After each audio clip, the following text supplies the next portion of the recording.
Maybe he's wearing his closeout suit. The pinstripes are out. NBA champ Richard Jefferson joining us now. And Richard, when you look at this matchup, of course, the Heat are beat up. Jimmy Butler, though, not backing down. What must they do tonight to keep their season alive?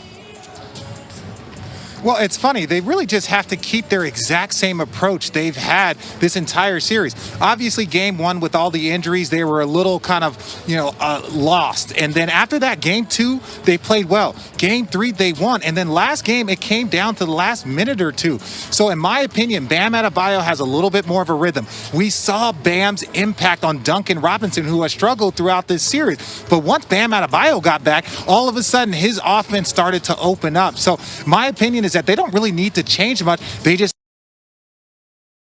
have to stay very, very persistent with their approach, which is really and truly the Miami Heat way. The last time LeBron James won a title, you were a teammate. What would a win tonight in this strange, bizarre season mean for LeBron's legacy? It would be his fourth title with his third team. Well, I'm not really into so much of the fourth title with three different teams. That's impressive, but we know how great he is. My thing is this: he's on the Mount Rushmore, but he can start moving further and further and further along that line towards the greatest player, because that's what his goal is. He's made, he has not hidden, his dream of being that, but he needs to continue to win. He needs to continue to add to that resume to put himself up on that list. If he wants to be the greatest player, it starts with this series, and then it will continue over the next few years if he's able to accomplish more championships. Okay, Robert Horry and John Salley are the only two players to win titles with three different teams. We can get two more tonight. That is LeBron James and his teammate, Danny Green. We'll see how this plays out, RJ. Appreciate you joining us. Have fun tonight. Approaching this elimination game. Well, Sage, Jimmy Butler would tell you it's not win or go home for the Heat. He says it is win or win. And I had a conversation with the Heat staffer earlier today, and he told me, why is everybody packing up? We have something special that we can do to extend this series. And that is going to start. That sentiment is emblematic of what this whole organization feels. But if they're going to do something special, it starts and ends with Jimmy Butler, and he knows that. He said that he needs to play with the most energy he has ever played with in his entire career, because he said the Lakers are incredibly good. LeBron is so locked in. He wants to take home that championship, and Jimmy is putting that pressure on his own shoulders to will the Heat through. So much so that even though Jimmy Butler has played 45-plus minutes in multiple games this series, he was in the gym last night at 9 p.m. getting shots up. This is an important game. He knows it, and it's going to be especially important that he plays well, given the fact that most folks I've talked to said that they do not expect Goran Dragic to be available to play, unfortunately, for the Heat in Game 5. Jimmy Butler certainly sets the tone with his energy, and of course, no bigger night than tonight in his career, frankly. Dave, when LeBron has had a chance to close out teams, something seems to change in him. And now his Lakers teammates, they seem to be feeding off of the tone he sets. What do you see from them, from LeBron, when everything is on the line like it is tonight? Yeah, Sage, we can argue and debate until we're blue in the face about who the GOAT is in the NBA. But there's no question that LeBron is the closeout king. He's won 17 out of his last 18 closeout opportunities.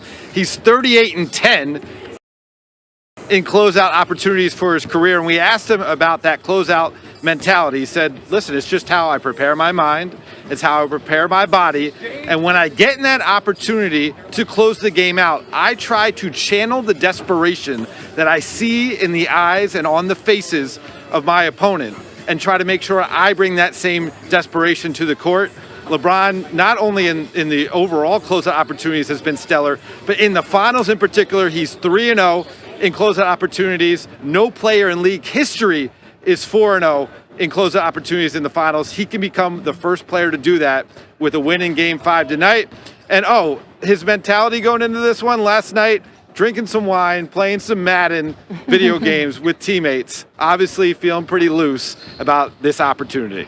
How about the job as head coach has done, Frank Vogel? If they get the win tonight, he'll be just the 6th head coach over the last 30 years to win a title in his very first season with a franchise. Lots of LeBron, Mike Trudell in LA. I've asked you this basically every round, but closeout games, you've won 16 of the last 17. You said your mindset is about finding a way to be as desperate as the other team.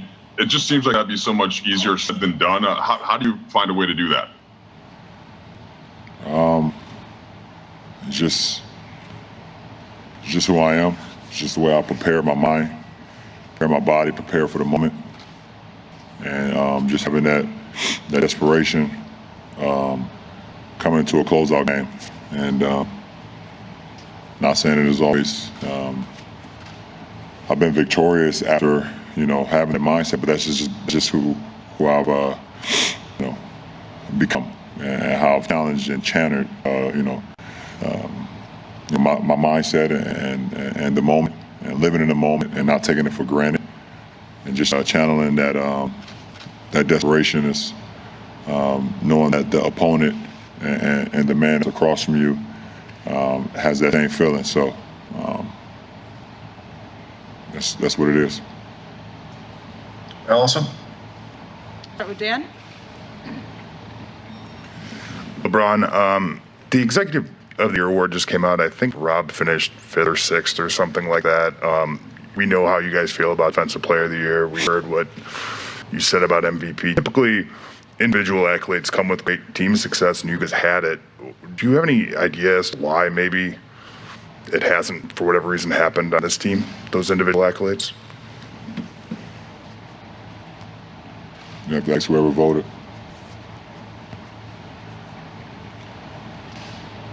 Tim Reynolds.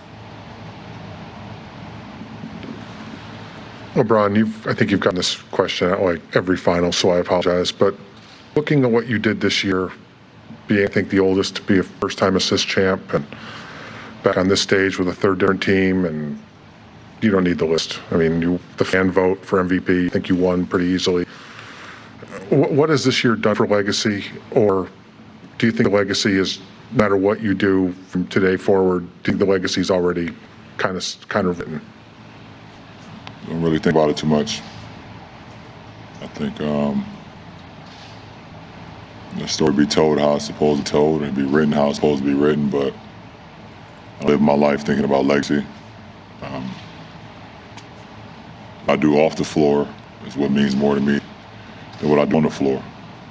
How I, seeing my kids on the back of a Wheaties box yesterday was one of the best moments of my life.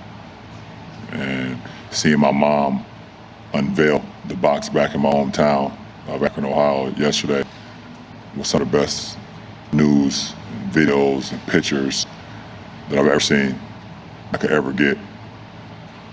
The game of basketball will pass me by, and there's a group of young kids and vets and rookies throughout the course of this game. But so I can't worry about that as far as on the floor. How I move, how I walk, what I preach, what I talk about, how I inspire the next generation is what matters to me most. And if you appreciate my game, then cool. If you didn't, then that's cool too. But that's what it boils down to. David Bannerman. LeBron, you guys are going to wear the black mamba uniforms tomorrow. I wanted to know if you recall the first time seeing them, either when the Lakers wore them a couple seasons ago or just when you first got your hands on it. And you're a guy who has aesthetic opinions. What did you think about that look? I thought they were cool from when I seen them, when they wore them a few years ago. And obviously until you get your hands on them, you don't get to see detail in them. It's super duper detailed. Has that snake mamba print on it, and it means something. It's something more than just a uniform. It represents an individual who gave a franchise 20 years of his blood, sweat, and tears, and his dedication to his craft, both on and off the floor. Take that franchise, be proud of him, and hopefully vice versa. So, like I think last year we had a Shaq jersey. Magic did one as well. I think it's just it's pretty cool when you know you're wearing a uniform the legend had his hands on. Kyle Goon.